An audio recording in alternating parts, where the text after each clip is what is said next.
Let me tell you about a manager named Sarah. Sarah was brilliant. She had been with her company for about 12 years, knew every process inside and out, and had been promoted to lead a team of 8 people. She genuinely cared about the work. She would arrive at 7 a.m. and leave around 5 or 6 p.m. She reviewed every email before it went out. She approved every minor purchase. She rewrote reports her team submitted because, well, she could do it better. I'm sure by now you can probably see where this story is headed. Her team started calling her the bottleneck. Not to her face, of course, but in those quiet Friday afternoon conversations when they asked each other, why does she even need us? Sarah burned out after 18 months. Her best employee, someone with real leadership potential, resigned to work for another company where he could actually grow. And Sarah was left wondering what went wrong. If that story sounds familiar, if you've been a Sarah or you've worked for a Sarah, this video is for you. Today we're looking at the art and science of delegation, what it really is, why so many managers struggle with it, and a clear step process you can start using immediately. Because when you delegate well, something remarkable happens. Your team grows, your results improve, and you might actually get to leave the office at a reasonable hour. Imagine that. First, let's get clear on what delegation actually is. Delegation is the assignment of both responsibility and authority to another person carrying out a specific task. Notice those two words, responsibility and authority. That's important. You're not just handing somebody a task and walking away. You're entrusting them with the power to make decisions and get results. Delegation is 3 things simultaneously. It's an essential supervisory skill, a key time management technique, and a genuinely powerful motivational tool. Think about that last one. Most managers think about delegation as something they can do to get more done themselves. But for the person receiving the work, it can be one of the most energizing and career-defining experiences they have. Here's how delegation benefits you as a manager. It helps work get done, obviously, but more importantly, it allows you to focus on the tasks that only you can do. It makes better use of your team's collective abilities. It encourages greater participation, and over time, it builds a more competent and more motivated team. For your employees, when you delegate thoughtfully, you show them trust and confidence. You develop their skills, provide broader experiences, and genuinely motivate them. You also facilitate their advancement. You're literally preparing them for bigger roles. Amazon famously uses a concept called 2 pizza teams, small autonomous units where decision-making authority is pushed down to the people closest to the work. Jeff Bezos built one of the world's most valuable companies in large part on the principle that talented people do better work when you give them real responsibility and then get out of their way. So how do you actually do this well? Delegation isn't just pointing someone in the right direction and saying, handle it. It's a process, and when you follow it, the results are dramatically better. There are 6 steps. Let's walk through each one. Step 1, determine the task. Before you can delegate, you need to know exactly what you're delegating. Not everything should be handed off. The best tasks for delegation share a few qualities. They're similar to work your employees already do. They have clearly defined procedures and expected results. They may be repetitive in nature, or they offer genuine development opportunities. Equally important is knowing what you can't delegate. Performance discussions, confidential personnel matters, decisions that require your specific authority or your expertise, those stay with you. Step 2, define the task. This is where a lot of delegation breaks down, and it's entirely preventable. Before you hand anything off, you need to define the task clearly for yourself first. Ask yourself, what exactly is the task? Why is it being done? How important is it? What specific activities are involved? What standards need to be met? And when does it need to be finished?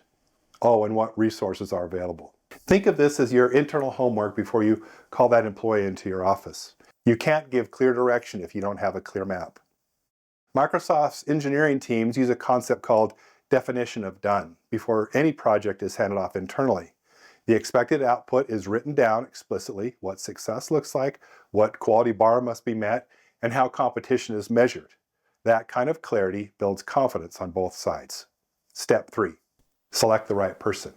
You want to match the right person to the task. Their skills and the task's demand should at least align reasonably well. But if you always give the most interesting and challenging work to your top performer, 2 bad things happen. First, your star gets overloaded and eventually burns out. Second, other team members never develop. Think about professional development. Who on your team is ready to be stretched? Who has been demonstrating potential that hasn't had a chance to shine yet? A stretch assignment is one of the most powerful developmental tools a manager has. Google, for instance, famously gave employees structured time to work on projects outside their main role. The result? Gmail and Google News, both created by employees who were given the trust and space to take on something new. That's the power of selecting people for growth, not just for current capability. Step 4. Explain the task. Now you're ready to have the actual conversation. This is where clarity is everything. When explaining a delegated task, cover the 5 essentials. Information, give them the full context. Training, make sure they know how to do it. Resources, tell them what's available to them in terms of time, money, and people. Expectations, be clear on what success looks like. And authority, explicitly state the scope of their decision-making power.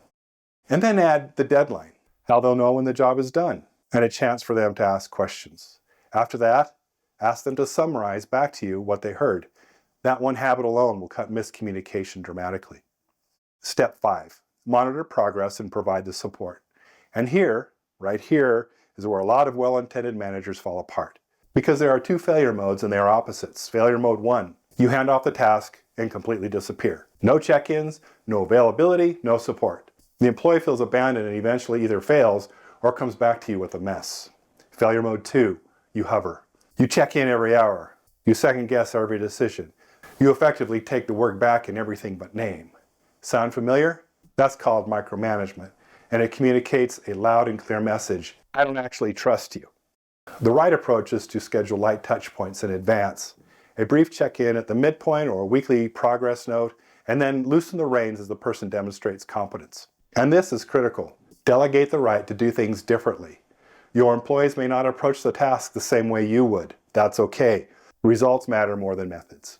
Offer help only if it's genuinely needed. Let them struggle a little bit. That's often where the best learning and development happens. Step 6, follow up. Once the task is complete, don't just move on. Follow up and do it intentionally. Review the results. Did the outcome meet the expectations? Review the performance. How did the employee do? And what did they learn? And review the delegation process itself. How did your handoff go? What could you do better next time? That last piece, reviewing your own delegation, is what separates good managers from great ones. Great managers treat delegation as a skill they're always sharpening. Delegation doesn't operate in a vacuum. For it to work well consistently, you need a healthy feedback culture around it, both giving and receiving. When giving positive feedback after a successful delegation, be specific. Don't just say, great job. Say what was done well. Describe the behavior you want reinforced and explain the impact it had. You proactively flagged that vendor issue before it became a problem. That saved us 2 weeks of delays. It's worth 10 good works. Timely, specific feedback is one of the most powerful management tools you have, and it costs nothing. And here's the piece most of us overlook. Getting feedback from your team about your delegation. Let your employees know that you genuinely want to hear from them. Encourage two-way communication. Act on what they tell you and keep them informed about how their input influenced your decisions. Satya Nadella transformed Microsoft's culture when he took over as CEO in 2014. One of his foundational moves was shifting from a know-it-all culture to a learn-it-all culture, explicitly building feedback loops and psychological safety into how teams operated. The results over the next decade were extraordinary. Culture flows from leadership, and feedback is part of that culture. All right, we know that delegation is important. We know what the process looks like, so why do so many managers still struggle with it? Here are a few common culprits. Perfectionism. It's got to be perfect, and no one else can do it as well as I can. This one is sneaky because it masquerades as high standards, but perfectionism in a manager is often just a fear of losing control. And it's one of the most common reasons talented teams are held back. Done by someone else at 85% of your quality is often better than done by you 3 weeks late. My way or the highway. This is closely related. It's the insistence that tasks must be done your way, using your methods, following your processes. The problem? It kills innovation, discourages ownership, and signals to your team that their judgment isn't trusted. Fear of failure. If the employee fails, does that reflect badly on me? Maybe. But employees who are never given a chance to fail also are never given a chance to truly succeed. Failure handled well is one of the best learning experiences in any career. Inability to let go. This one is personal. Some managers have built their entire identity around being the person who does the work. Stepping back feels like losing relevance. But here's the shift in mindset. Your job as a leader isn't to do the work. It's to get results through others. The more you develop your team's capability, the more valuable and irreplaceable you become. On the employee side, delegation can also fail because of a lack of training, lack of confidence, lack of motivation, or a lack of resources. These are all solvable. But they require the manager to pay attention. A great delegator doesn't just hand off the work, they set their people up to win. And perhaps most importantly, know your don'ts. Don't overload your best workers with every tough assignment. Don't take credit for delegated tasks. Don't downplay accomplishments. Don't remove employees from delegated tasks once they've started. That's demoralizing to the extreme. And under no circumstances should you ever override an employee's authority after you've already granted it. That destroys trust. When delegation goes well, and with practice, it will, you have an incredible opportunity to build momentum. Give employees genuine credit for their accomplishments. Tell others, mention their name in meetings when the results are discussed. Let the organization see who did the work. That kind of recognition costs nothing and means everything. Then use those results to help employees grow. What's the next level of challenge? What skills should they develop next? Each successful delegation is a stepping stone for them and for you. Indra Nooyi, former CEO of PepsiCo, was known for writing personal letters to the parents of her senior executives, thanking them for raising the kind of people she was proud to lead. It sounds small, but it was a profound act of recognition, one that rippled through the entire culture. When leaders genuinely celebrate people around them, something magical happens. People work harder, they stay longer, they become loyal ambassadors. That's what delegation, done well, ultimately creates. A culture of trust, growth, and shared ownership.